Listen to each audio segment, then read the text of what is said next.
কষ্টকর, ঠিক কিনা? জি,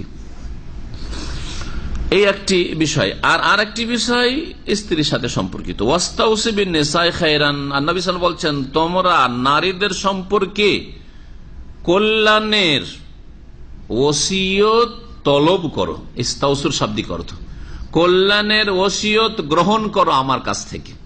যেন নবী সাল্লাল্লাহু আলাইহি ওয়াসাল্লাম বলছেন, আমি তোমাদেরকে ওসিয়ত করছি, উপদেশ দিচ্ছি নারীদের ক্ষেত্রে, স্ত্রীদের ক্ষেত্রে তোমরা উত্তম উপদেশ নারীদের ক্ষেত্রে গ্রহণ করো আমার কাছ থেকে, আর তাদের সাথে সদ্ব্যবহার করো। কেন? ফাইন্নাহুন্না খুলিকনা মিন দিলাইন, কারণ তারা বাঁকা হাড় থেকে সৃষ্টি হয়েছে। ফাইন্নাহুন্না, নারী জাতি বাঁকা হাড্ডি থেকে, নারী জাতিকে কি করা হয়েছে? খুলিকনা, পয়দা করা হয়েছে, সৃষ্টি করা হয়েছে। বাঁকা হাড্ডি কোনটি? হ্যাঁ, পাঁজরের হাড্ডি। আর পাঁজরের হাড্ডি গুলো বাঁকা আছে, কিন্তু যত ওপর দিকে উঠবে তত বেশি বাঁকা হবে। তো ওপর দিকের যে পাঁজরের হাড্ডি আদম আলাইহিস সালামের, সেই হাড্ডি থেকে সৃষ্টি করা হয়েছে মা হাওয়া আলাইহিস সালামকে। এই জন্য এই হাদিসে বলা হয়েছে। এই কথাই ভাষ্যকারগণ এই হাদিসের ব্যাখ্যা বলেছেন, ওয়াইন আওয়াজা শাইইন ফি যিলাই আলাহু, আর পাঁজরের হাড্ডিগুলির মধ্যে সবচাইতে বেশি বাঁকা ওপর ভাগের হাড্ডি, আলাহু ওপরের হাড্ডিটি। ফাইন যাহাবতা তুকিমাহু, এখন বাঁকা হাড্ডি যদি থাকে আর সেটা যদি ধরে বলেন সোজা করব, তো কি হবে? ভেঙে যাবে। হ্যাঁ, ভাঙবে না? বাঁকা জিনিস ভেঙে যাবে। ফাইন যাহাবতা তুকিমাহু, সেটাকে যদি সোজা করতে চাও, যে বাঁকা হাড্ডিকে মানে স্ত্রীকে আমি সোজা করে ছাড়বো, আরে স্ত্রী জাতি সোজা হয় না।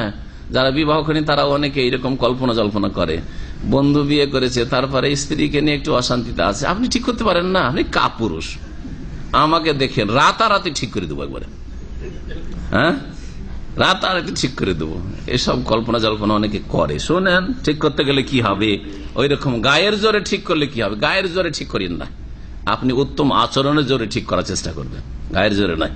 হ্যাঁ, চাপ সৃষ্টি করে, হ্যাঁ একবারে বাই ফোর্স না, এরকম। যদি তাকে সোজা করতে যাও ওই বাঁকা হাড্ডিকে, কাসার তাহু, তাহলে তাকে কি করবে? ভেঙে দেবে তুমি। ওয়াইন তারাকতাহু লাম ইয়াজাল আওয়াজ, আর যদি বলো যে সোজাও করতে যখন পারবো না তো ছেড়েই দেবো, কিছুই করবো না, কিছু বলবো না, তাহলে কি হয়ে যাবে? সব সময় বাঁকা হয়ে থেকেই যাবে। তো একবারে সবসময় বাঁকা রাখলেও সমস্যা, ওর সাথে চলা। আর যদি জবরদস্তি সোজা করতে যাও তাহলে ভেঙে যাবে, আর ভেঙে যাওয়া হচ্ছে তালাক হয়ে যাওয়া। হয় তালাক দিয়ে বিদায় করতে হবে, হ্যাঁ, স্ত্রী হারা হইতে হবে। আর না হইলে যদি বলো যে আমি কিছু বলবো না, ভাই যা পারবে তাই করুক গা, হ্যাঁ ওর মতো চলুক, আমি আমার মতো চলছি, আদা খাবে স্বাদ পাবে, তাহলে দাইয়ুস হয়ে জাহান্নামে যাবেন, দাইয়ুস হয়ে জাহান্নামে যাবেন। তাহলে দুটোই সমস্যা। তো ইসলাম কোনটা? ইসলাম এই দুটোর মাঝখানে, ইসলাম দুটোর মাঝখানে যথাসাধ্য চেষ্টা করেন সোজা করার চেষ্টা করেন, কিন্তু সোজা করার জন্য শরীয়ত সম্মত যে পদ্ধতি রয়েছে সেটা জেনে নিয়ে সেই চিকিৎসাগুলি আপনি প্রয়োগ করেন, সেই এলাজগুলি করুন আপনি। ফাস্তাউসিবিন নিসাই খায়রান, সুতরাং নারী জাতিদের সম্পর্কে কল্যাণের ওসিয়ত উপদেশ তোমরা গ্রহণ করো। মুত্তাফাকুন আলাইহি, হাদিস বুখারী মুসলিমের, ওয়াল্লাফযুল বুখারী, এই বাক্যগুলি সহিহ বুখারীর। এই জন্য বলা হয়েছে বাক্যগুলি সহিহ বুখারী, সহিহ মুসলিমে হাদিসটা আছে, বিষয়বস্তু এক, কিন্তু শব্দের বা বাক্যের কিছু পার্থক্য রয়েছে।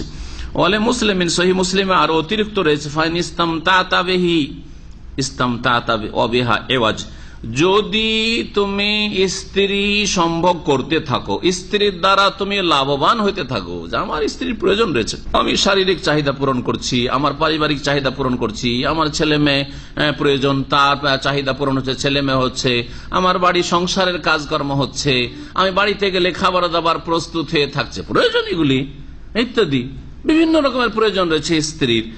তো যদি তুমি স্ত্রী থেকে লাভবান হইতে থাকো, ইসতামতাত বিহা এওয়াজ, তার মধ্যে বাঁকাপোনা থাকবে, ওই অবস্থায় তোমাকে কি করতে হবে? লাভবান হইতে হবে, তাতে থেকে উপকৃত হইতে হবে, তাতে থেকে তোমার স্বার্থ হাসিল করতে হবে, তোমার গরজ পুরা করতে হবে। ওয়াইন যাহাবতা তুকিমুহা, আর যদি সেটাকে পুরো সোজা করতে যাও, যে পুরোপুরি সোজা করে দেবো, কাসার তাহা, তাহলে সেটাকে ভেঙে ফেলবে, ওয়া কাসরুহা তালাকুহা, আর এই বাঁকা হাড্ডিটিকে ভেঙে ফেলা হচ্ছে স্ত্রীকে তালাক দিয়ে দেওয়া, তালাক স্ত্রীর হয়ে যাওয়া, স্ত্রী থেকে বিচ্ছিন্ন হয়ে যাওয়া।